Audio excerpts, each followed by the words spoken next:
Elle est là, ma petite chérie.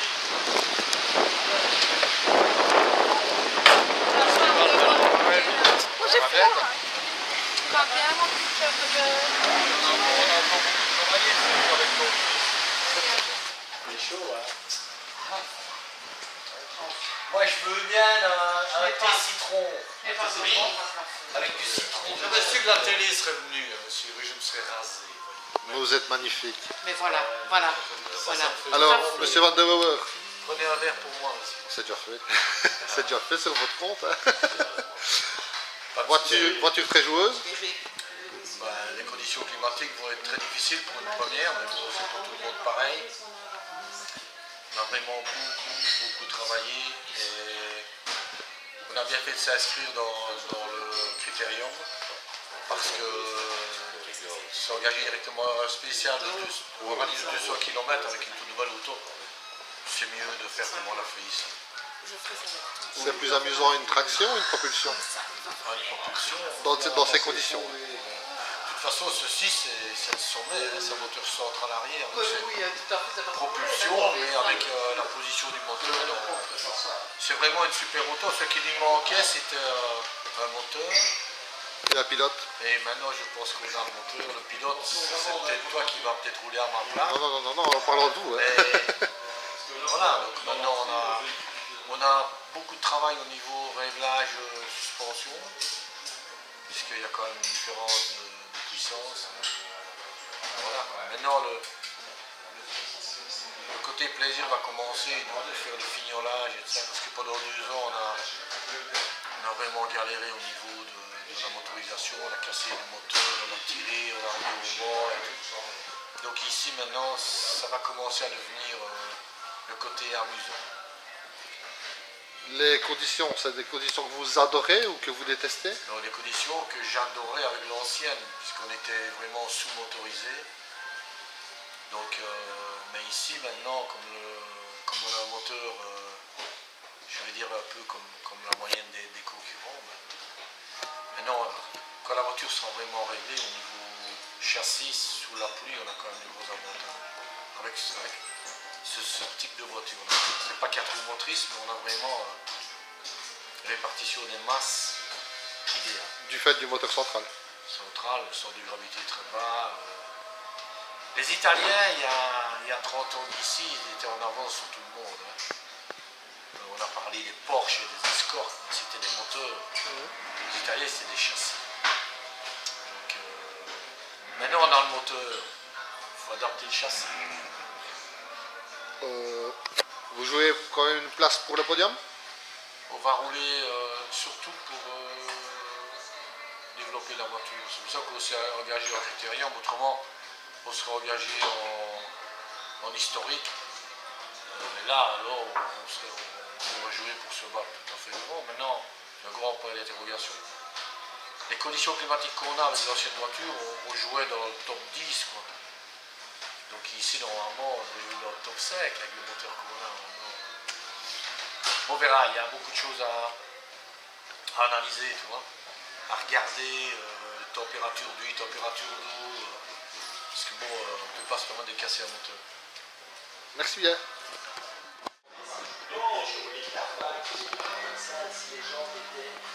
Alors Eric, la voiture est là, le pilote est là. Ton avis sur la voiture? Mais on a fait quelques petits tests parce que voilà, il y a quand même quelques années qu'on travaille dessus. On a malheureusement cassé un moteur l'année passée. Donc on a dû trouver des sous pour repréparer un moteur. Maintenant le moteur va, la voiture va. Les conditions climatiques, c'est pour ces conditions climatiques pour Jean-Pierre et moi, ça va nous plaire parce qu'on est dans la difficulté. Donc on va retrouver. Quand le BRC va passer devant nous avec le cadre motrice, ils vont ramener toute la boue, les cordes, ils vont le ramener sur la route et nous autres on peut aller dans les cordes, mais on ne peut pas plonger dans les cordes qu'on me plonge avec la voiture fantastique. C'est des voitures de martiens, c'est très spécial.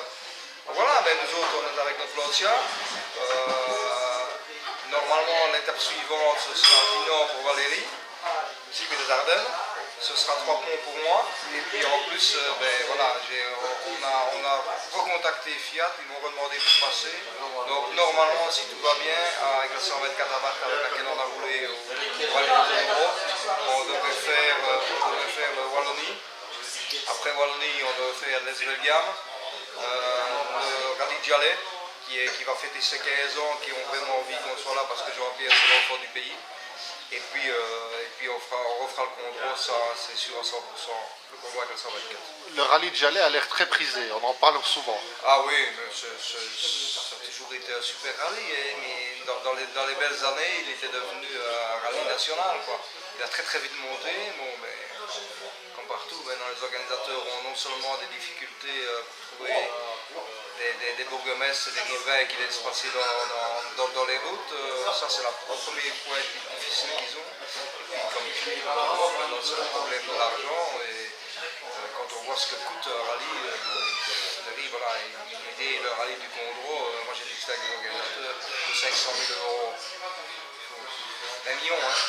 C'est terrible, il faut des voitures de décarcération, il faut des docteurs à choc spécial, il faut des ambulances, il faut des commissaires de piste. Alors, si même les commissaires, et on peut leur dire merci parce que c'est quand même là qui sont là et qui sont bénévoles, il faut quand même leur donner quelque chose, c'est pas possible, il faut leur défailler leurs frais, il faut leur donner à manger, il faut les loger, tout ça, ça coûte de l'argent, vous multipliez spécial qui fait peut-être, je vais dire, 15 km et vous mettez 20 postes dedans, enfin 2 commissaires et 40 personnes pour une spéciale.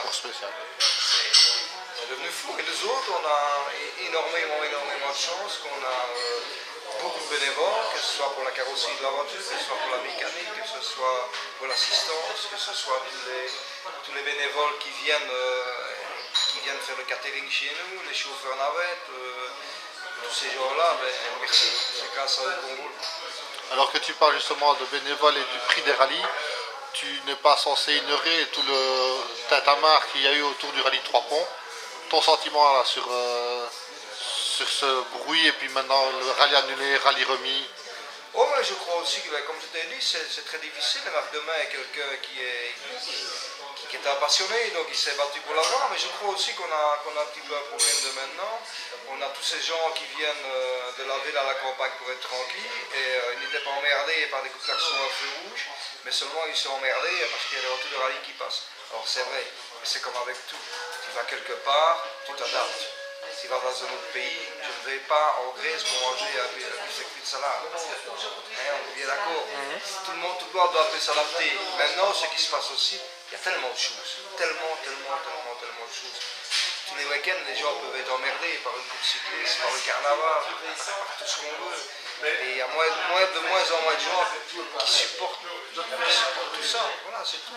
Maintenant, c'est vrai que dans cette spéciale du rallye de Trois Ponts, on a le rallye de Bastogne qui passe, un rallye de Spa ici qui passe, un rallye de Trois Ponts qui passe aussi. Donc, oui, ça peut déranger. Mais je crois aussi ce qui dérange les gens, c'est tous les abrutis qui viennent dans les jardins, qui viennent dans les prairies et tout ça, qui cassent les clôtures, qui tapent leurs canettes. C'est à peine s'il ne faut pas leurs besoins dans le jardin, hein, à la limite. Donc ça devient très grave. C'est très simple, hein. Tu prends ta bagnole, tu te promènes, qu'est-ce que tu vois comme nombre de canettes sur le côté. Alors maintenant la solution c'est d'avoir des politiciens pour éviter ça avec les canettes, qui taxent la canette, comme on fait sur une vidange. Pour moi, c'est mon avis personnel, comment on fait sur une vidange, et puis peut-être à ce moment-là on aura moins. Et la deuxième chose, quand tu attrapes un gars comme ça, c'est pas... Maintenant, c'est encore une fois personnellement moi qui dis ça, mais ce n'est pas une amende qui fait qu'il va plus l'acheter. Ce qu'il fait, c'est que tu le mets dans la rue et il ramasse les canettes, ou au bord de la route, il ramasse les canettes comme punition. Il ne le fera plus. Hein. Il fait 20 heures de travaux généraux en ramassant les canettes, il ne le fera plus. Et moi je suis pire que ça. Je lui mets un panneau autour du cou, je suis un civique et je paye ma peine. Et là, il ne recommencera jamais plus. Enfin, c'est mon avis. On va passer à un autre sujet, Eric, si tu veux bien. Alors, la reconnaissance. J'ai assisté la semaine dernière au rallye de Anu. La reconnaissance est faite dans des conditions plus ou moins normales. Le lendemain, la météo complètement changée. Ici, la reconnaissance, ça s'est fait en météo comme aujourd'hui et comme pour demain. reconnaissance ici c'est fait avant, puisque la semaine passée, c'est vrai que la semaine passée on a connu un temps, mais il n'était pas dégueulasse comme on l'a connu ici. Maintenant, les routes on les connaît. On est sûr à 100% qu'elles vont être repeintes par les quatre motrices, par les R5 et par les autres pilotes qui vont partir devant nous, puisqu'on va quand même avoir une cinquantaine de pilotes qui vont partir devant nous dimanche, s'ils sont tous là, 40, 50 on va dire. On va partir 5e dans notre catégorie. C'est vrai qu'on risque d'avoir des routes très très grasses.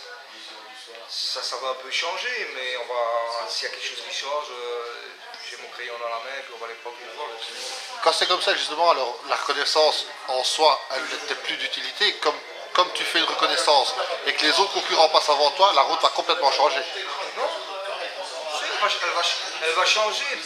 C'est un vieux briscard, hein, il a 47 ans de compétition en Belgique, il connaît toutes les routes par cœur, il sait comment ça marche. Quoi. Donc voilà, et puis on peut annoter s'il y a des petits pièges en plus, mais aussi au prochain passage. De toute façon, on va faire gaffe. Voilà. J'ai l'honneur de pouvoir rouler, de premier à rouler dans cette voiture-là, avec lui. Elle va faire son premier vrai rallye. On va y aller calmement parce que de toute façon on est engagé en critérium, donc on n'a rien, en tout cas lui n'a rien à prouver. Et puis on va améliorer les voitures, on va bien regarder comme il a dit tantôt tout ce qui est manomètre, tout ce qui aurait pu bouger à la voiture, on va mettre notre mécano dessus, qui regarde, qui resserre tout, etc. Voir un peu si on peut peut-être changer un peu de suspension, si on peut jouer un peu sur le freinage, etc. On va voir tout ça, on est là pour la dégrossir, elle va faire sa vraie course, voilà, on va vraiment être dans le bain. Maintenant, avec un temps comme ça, on va bien s'amuser et puis on va aller quand même, le but c'est quand même d'aller taquiner les autres. C'est le but de tout compétiteur quand même. On s'amuse, mais... Avec prudence quand même. On s'amuse, mais voilà, comme sa maman disait, sois prudent mais gagne. Donc voilà. Merci.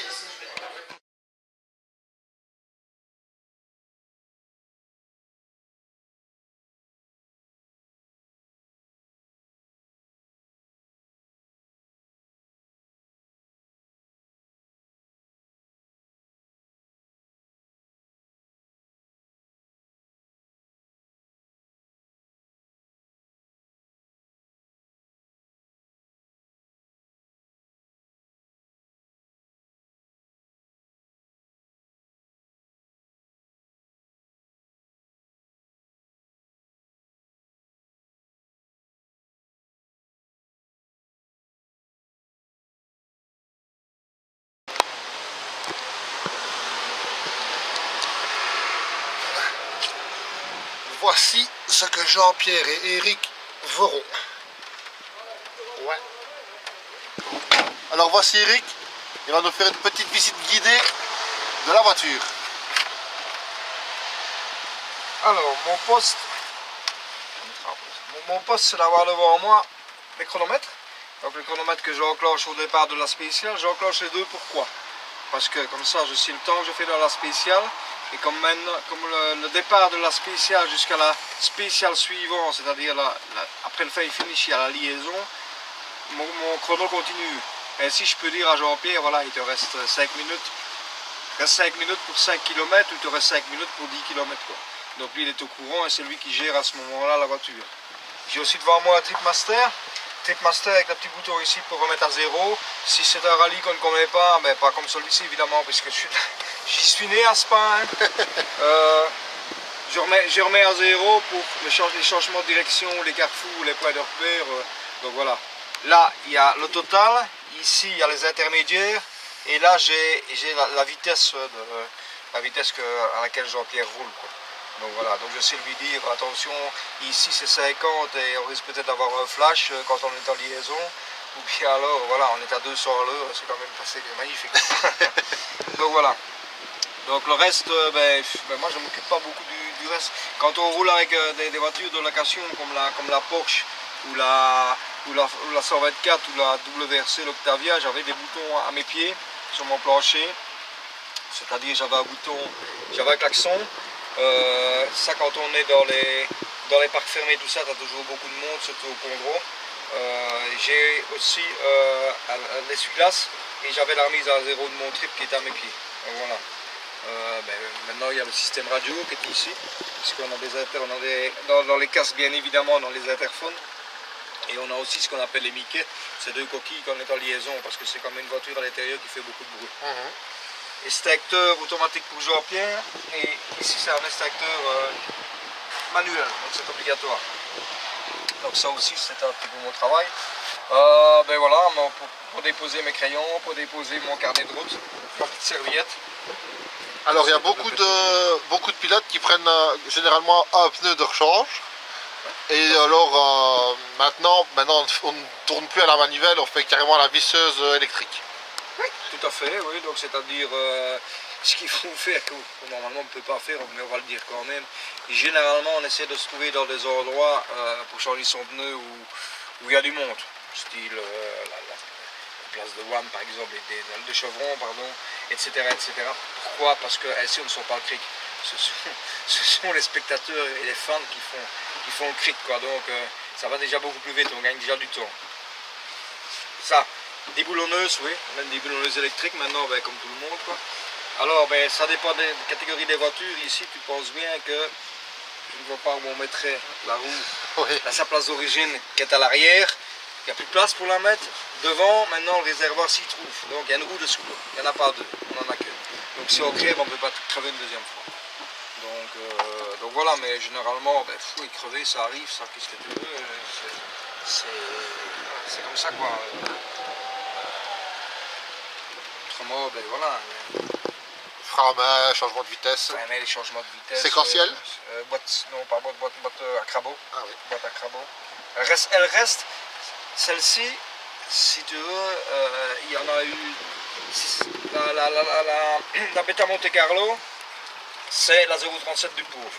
Donc là où on est assis, c'est une 037. Donc la cellule pilote-copilote, c'est une 037 sur laquelle ils ont greffé des tubes et ils en ont fait un moteur évidemment, puis l'élargir, etc. Donc ils en ont fait une groupe B. Celle-ci c'est une groupe 4, mais il y en a eu 4 au monde. Et dans les 4 au monde, c'est la copie conforme, avec bien évidemment les suspensions qui sont meilleures qu'à l'époque et les freins qui sont meilleurs qu'à l'époque. Sinon, voilà, maintenant on a une qui va sous pape, donc c'est quelque chose de très bien.